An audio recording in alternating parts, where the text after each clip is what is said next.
ಎಲ್ಲರಿಗೂ ನಮಸ್ಕಾರಗಳು. ನಮ್ಮ ಬಾಗಲಕೋಟೆ ಪೊಲೀಸ್ ವತಿಯಿಂದ ನಾವು ಹೊಸ ವರ್ಷಗೋಸ್ಕರ ನಾವು ಕೂಡ ಪ್ರಿಪೇರ್ ಆಗ್ತಾ ಇದ್ದೀವಿ. ಎಲ್ಲ ಪಬ್ಲಿಕ್ಗೆ, ನಮ್ಮ ಸ್ನೇಹಿತರಿಗೆ ಕೂಡ ನಾವು ನಮ್ಮ ಮಾಧ್ಯಮ ಮುಖಾಂತರ, ಮಿತ್ರ ಮುಖಾಂತರ ಕೆಲವು ಸೂಚನೆಗಳು, ಕೆಲವು ಅಡ್ವೈಸ್ ಕೊಡ್ತಾ ಇದ್ದೀವಿ.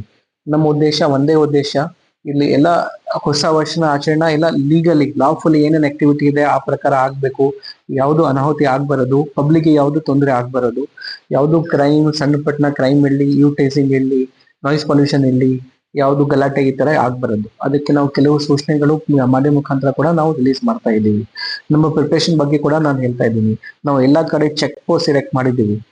ಚೆಕ್ ಪೋಸ್ಟ್ ಉದ್ದೇಶ ಏನು, ಡ್ರಂಕ್ ಅಂಡ್ ಡ್ರೈವಿಂಗ್, ವೀಲಿಂಗ್ ಅಥವಾ ಏನಾದ್ರು ಆತರ ಸಡನ್ ಮೂವ್ಮೆಂಟ್ ಇದ್ರೆ ನಾವು ಈಗಾಗಲೇ ಚೆಕ್ ಪೋಸ್ಟ್ ಎಲ್ಲಾ ಕಡೆ ಸ್ಟಾರ್ಟ್ ಮಾಡಿದ್ದೀವಿ.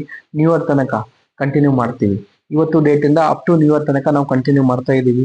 ಇದೇ ರೀತಿ night petrol, special night petrol ಮತ್ತೆ ಈವ್ನಿಂಗ್ ಪೆಟ್ರೋಲ್ ನಾವು ಐಡೆಂಟಿಫೈ ಮಾಡಿದ್ದೀವಿ. ಎಲ್ಲಿ ಕ್ರೌಡ್ ಸ್ವಲ್ಪ ಜಾಸ್ತಿ ಆಗುತ್ತೆ ಆ ಏರಿಯಾದಲ್ಲಿ ಸ್ವಲ್ಪ ನೈಟ್ ಪೆಟ್ರೋಲಿಂಗ್ ನಾವು ಹೆಚ್ಚಿಗೆ ಮಾಡಿದ್ದೀವಿ.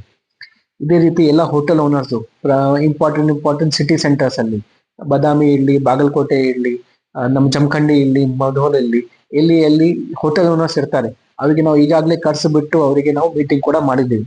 ನಿನ್ನೆ ಬಾಗಲಕೋಟೆ ಟೌನ್ ಅಲ್ಲಿ ಮೀಟಿಂಗ್ ಆಗಿದೆ, ಇವತ್ತು 2 ಕಡೆ ಮೀಟಿಂಗ್ ಆಗ್ತಾ ಇದೆ. ನಾವು ಸ್ಪೆಷಲ್ ಡ್ರೈವ್ ಲಾಸ್ಟ್ 1 ವಾರದಿಂದ ನಾವು ಟ್ರಾಫಿಕ್ ಕೇಸಸ್, ಎನ್ಫೋರ್ಸ್ಮೆಂಟ್ ಕೇಸಸ್ ಬಗ್ಗೆ ಸ್ಪೆಷಲ್ ಡ್ರೈವ್ ಮಾಡ್ತಾ ಇದ್ದೀವಿ. ಎಲ್ಲ ಸೆಷನ್ ಅಲ್ಲಿ ಮಾಡ್ತಾ ಇದ್ದೀವಿ. ಸ್ಪೆಷಲಿ ಓವರ್ ಸ್ಪೀಡಿಂಗ್ ಇರಲಿ, ಡ್ರಂಕ್ ಅಂಡ್ ಡ್ರೈವಿಂಗ್ ಇರಲಿ, ವಿದೌಟ್ ಹೆಲ್ಮೆಟ್ ಇರಲಿ, ಅದು ಕೂಡ ನ್ಯೂ ಇಯರ್ ವಿಚಾರವಾಗಿ ಕೂಡ ನಾವು ಮಾಡ್ತಾ ಇದ್ದೀವಿ. ಸೊ ದಟ್ ನ್ಯೂ ಇಯರ್ ತನಕ ಎಲ್ಲರಿಗೆ ಟ್ರಾಫಿಕ್ ರೂಲ್ಸ್ ಬಗ್ಗೆ ಅವೇರ್ನೆಸ್, ಅದ್ರ ಜೊತೆಗೆ ಅವೇರ್ನೆಸ್ ಕೂಡ ಮಾಡ್ತಾ ಇದ್ದೀವಿ. ಅವೇರ್ನೆಸ್ ಕೂಡ ಸಿಗುತ್ತೆ, ಪ್ಲಸ್ ಹ್ಯಾಬಿಟ್ ಕೂಡ ಸಿಗುತ್ತೆ. ಆ ದಿನ ಯಾವುದು ಡ್ರಂಕ್ ಅಂಡ್ ಡ್ರೈವಿಂಗ್ ಇರಲಿ ಅಥವಾ ಓವರ್ ಸ್ಪೀಡಿಂಗ್ ಅನಾಹುತಿ ಆಗ್ಬಾರದು. ನಾವು 400 ಹೋಮ್ ಗಾರ್ಡ್ ಸ್ಪೆಷಲ್ ಆಗಿ ತಗೊಂಡಿದ್ದೀವಿ ನ್ಯೂ ಇಯರ್ಗೋಸ್ಕರ. ಅದು ಎಲ್ಲಾ ಸ್ಟೇಷನ್ಸ್ ಅಲ್ಲಿ ಅವರ ರಿಕ್ವೈರ್ಮೆಂಟ್ ಪ್ರಕಾರ ನಾವು ಕೊಟ್ಟಿದ್ದೀವಿ. ನಮ್ಮ ಜಿಲ್ಲೆಯದು ಒಟ್ಟು ಸ್ಟ್ರೆಂತ್ 800 ಸಿಬ್ಬಂದಿ ಇದ್ದಾರೆ. ಡಿಆರ್ದು ಸ್ಟ್ರೆಂತ್, ನಮ್ಮ ಸ್ಪೆಷಲ್ ರಿಸರ್ವ್ ಪಾರ್ಟಿ ಇರ್ತಾರೆ, ಅವ್ರದ್ದು ಸ್ಟ್ರೆಂತ್ 10 ಪಾರ್ಟಿ ಸೇರಿ ಆಲ್ಮೋಸ್ಟ್ 100 ಜನ, 150 ಜನ ಅವರು ಸಿಗ್ತಾರೆ. ಸೊ ಈ 400 ಹೋಮ್ ಗಾರ್ಡ್ಸ್, 800 ನಮ್ದು ಸಿವಿಲ್ ಪೊಲೀಸ್ ಸ್ಟ್ರೆಂತ್, ಮತ್ತೆ 150 ನಮ್ಮ ಡಿಆರ್ ಪೊಲೀಸ್ ಸ್ಟ್ರೆಂತ್, ಎಲ್ಲರೂ ನಾವು ಬಂದೋಬಸ್ತ್ ಅಲ್ಲಿ ಇರ್ತೀವಿ. ಜೊತೆಗೆ ನಮ್ಮೆಲ್ಲಾ ಆಫೀಸರ್ಸ್ ರಾತ್ರಿ 2 ಗಂಟೆ ತನಕ ನೈಟ್ ಟೌನ್ಸ್ ಅಲ್ಲಿ ಇರ್ತಾರೆ.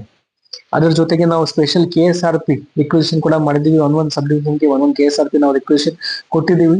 ಈಗ ನಾಳೆ ನಮ್ಗೆ ಅಲಾಟ್ಮೆಂಟ್ ಬರುತ್ತೆ, ಆ ಪ್ರಕಾರ ಅದನ್ನು ಕೂಡ ನಾವು ಡಿಪ್ಲಾಯ್ ಮಾಡ್ತೀವಿ. ಸ್ಪೆಷಲಿ ರೂಲ್ಸ್ ಬಗ್ಗೆ ಹೇಳೋದು ಇದ್ರೆ, ಯಾವುದು ಪ್ರೋಗ್ರಾಮ್ ಪೊಲೀಸ್ ಅನುಮತಿಯಿಂದ ಆಗ್ಬಾರದು.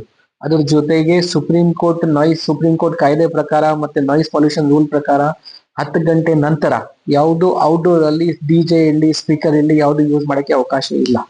ಈಗಾಗಲೇ DJ ಯೂಸ್ ಮಾಡಕ್ಕೆ ಎಲ್ಲಿ ಅವಕಾಶ ಇಲ್ಲ, ಬಟ್ ಔಟ್ಡೋರ್ ಅಲ್ಲಿ ಸ್ಪೀಕರ್ಸ್ ಮ್ಯೂಸಿಕ್ ಮಾಡಕ್ಕೆ ಅವಕಾಶ ಇಲ್ಲ. ಹೋದ್ ಸರಿ ಕೂಡ ನಾವು ನಮ್ಮ ಪೊಲೀಸ್ ಕಡೆಯಿಂದ ಏನು ಪರ್ಮಿಷನ್ ಬೇಕೆ ಕೊಡ್ಲಿಲ್ಲ.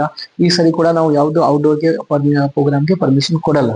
ಬಿಕಾಸ್ ಅದೇ ಸುಪ್ರೀಂ ಕೋರ್ಟ್ ಮತ್ತೆ ಇದೇ ಕಾನೂನು ಕಾಯ್ದೆ ಪ್ರಕಾರ ಇದೇ ರೂಲ್ಸ್ ಆಗತ್ತೆ.